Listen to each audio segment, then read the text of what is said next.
आंकड़े कुछ इस तरीके से है कि आरआरबी एनटीपीसी का फॉर्म आता है। कब आता है मैं आपको डेट मेंशन करता हूं। यह फॉर्म आया था 1 मार्च को, 31 मार्च इसकी लास्ट डेट थी भरने की, 35,000 के आसपास वैकेंसी थी। इसके बाद एक दूसरा फॉर्म आता है 12 मार्च को और 12 अप्रैल थी उसकी लास्ट डेट भरने की, वो थी आरआरबी ग्रुप डी, जिसे ग्रेड डी भी कहा जाता है। इसमें 1 लाख से ऊपर वैकेंसी थी। हम सभी के सपनों में एक जान आती है कि चलो ठीक है, बढ़िया है, रेलवे में नौकरी करेंगे, अच्छी नौकरी मिलेगी, लेकिन उसके बाद फिर शुरू होता है खेल। खेल किस तरीके से शुरू होता है? खेल कुछ इस तरीके से शुरू होता है कि 1 करोड़ से ज्यादा लोग, मैं एग्जैक्ट डेटा दे रहा हूं आपको, मैं अभी एग्जैक्ट डेटा देता हूं आपको, 1 करोड़ से ज्यादा लोग आरआरबी एनटीपीसी का फॉर्म भरते हैं और 1 करोड़ से ज्यादा लोग ग्रुप डी का भी फॉर्म भर देते हैं। अगर आप देखें तो 1,26,30,885 लोगों ने एनटीपीसी का फॉर्म भरा हुआ है और 1,15,67,248 लोगों ने आपका ग्रुप डी का फॉर्म भरा हुआ है।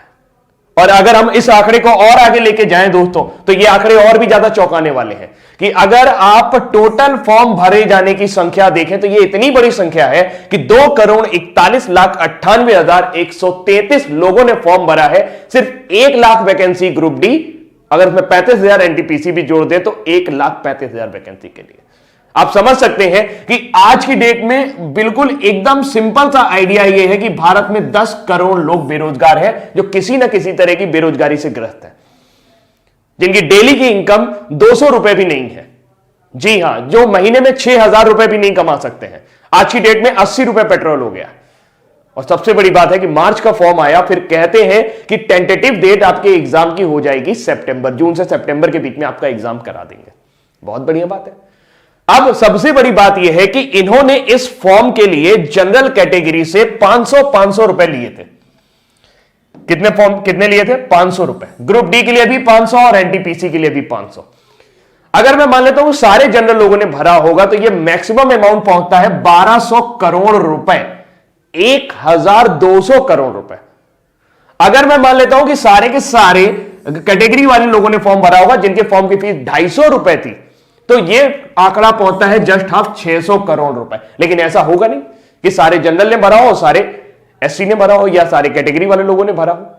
तो मैं एक आंकड़ा मान लेता हूं कि कम से कम सरकार के पास 1,000 करोड़ रुपए के आसपास होना चाहिए, जो उनके पास मार्च और अप्रैल 2019 के दौरान आया था।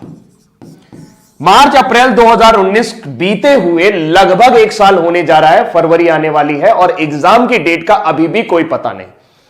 मेरा दिमाग तब खराब हुआ या मुझे गुस्सा तब आई जब कई सारे मेरे स्टूडेंट जो मुझसे पढ़ रहे थे वो ये कल कह रहे थे कि सर एग्जाम का पता ही नहीं चल रहा कि कब होगा, क्या करें, आत्महत्या कर लें क्या? दोस्त, कमजोर नहीं होना, हम आत्महत्या नहीं करेंगे।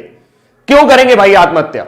हमारे जो 500 रुपए हैं, जो 250 रुपए हैं, वो इन लोगों ने दे रखे हैं और 1,000 करोड़ रुपए इनके पास है और ये एक वेंडर डिसाइड नहीं कर पा रहे हैं। इनको एक वेंडर नहीं मिल रहा जो एग्जाम कंडक्ट करा सके। धारा 370 हटानी होती है, 1 दिन में हट जाता है। एनआरसी, सीए लाना होता है, 1 दिन में आ जाता है। 1-2 करोड़ लोगों की जिंदगी का सवाल है यार। 2 करोड़ लोग इस आस में जुड़े हुए हैं। मैं जानता हूं कि 2 करोड़ लोगों को वैकेंसी नहीं मिलेगी, लेकिन उनको कम से कम एक जीवन का पड़ाव तो खत्म होगा।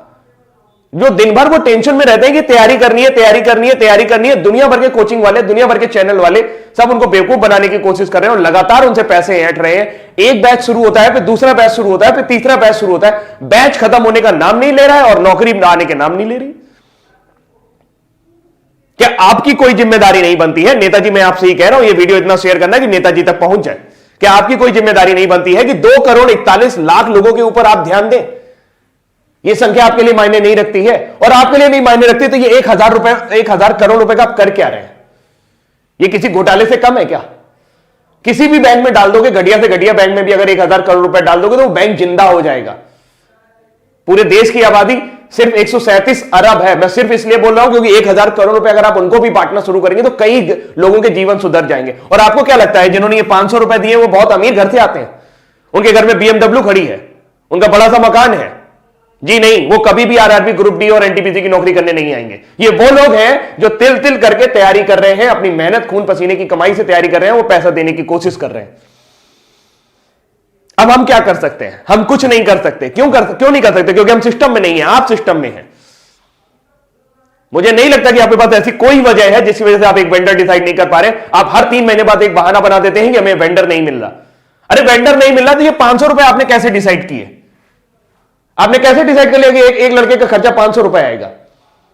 क्या वेंडर 500 रुपए से ज्यादा नहीं ले सकता आपसे? सिर्फ सोची समझी रणनीति है। मार्च में आपको यह पैसा मिला है, 1000 करोड़ रुपए आपके बैंक में पड़ा है और आप एक वेंडर डिसाइड नहीं कर पा रहे। 1000 करोड़ रुपए बहुत होता है। आप कहेंगे सर 1 करोड़ लोगों का वो भी तो करवाना है, एग्जाम भी तो करवाना है। तो ये 500 रुपए भी तो आप ही ने डिसाइड किए थे। जहां 100 रुपए फॉर्म के लगते थे वहां 500 रुपए लिए आपने। बोले कि सब वापस करेंगे, कब वापस करेंगे इसका पता नहीं है। आप सिर्फ और सिर्फ बिजनेस कर रहे हैं और इस 1000 करोड़ रुपए को घुमा रहे हैं। ये जनता का पैसा है और जनता जवाब मांगेगी आपसे। दोस्त नेताजी आप भी ध्यान से सुन लीजिए, जो लोग भी ये वीडियो देख रहे हैं भाई, अगर उनको मेरी बात सही लग रही हो या लग रही हो, मेरी बात सही लग रही हो या लग रही हो, लेकिन बात है सच्ची। मुझे गुस्सा इसलिए आता है क्योंकि मैं एक टीचर हूं और बहुत सारे बच्चे ऐसे हैं जो मुझसे पढ़ते हैं और उनके अरमानों को जब मैं घुटता हुआ देखता हूं, जब उनके चेहरों को मैं उदास देखता हूं सिर्फ इस वजह से कि सर समय बीतता जा रहा है और हमारी एनर्जी, जी हां, आपके पास जो 65% युवा है उसमें से 2,41,00,000 लोग अभी भी इस एग्जाम की तैयारी कर रहे हैं। ये सिर्फ एक एग्जाम की बात है। एसएससी के साथ भी आपने यही किया था।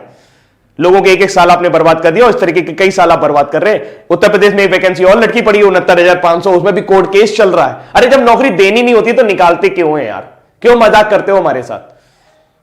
जब देनी नहीं होती तो निकालते क्यों मजाक करते हो हमारे साथ? हमारा जीवन इस तरीके से एक सपना बुनना शुरू कर देता है कि नौकरी लगेगी, नौकरी लगेगी। जिस उम्र में उनकी एनर्जी बढ़नी चाहिए, आपको क्या लगता है कि इतना हतोत्साहित युवक आप लोग हैं तो आप उससे अच्छा काम करा पाओगे?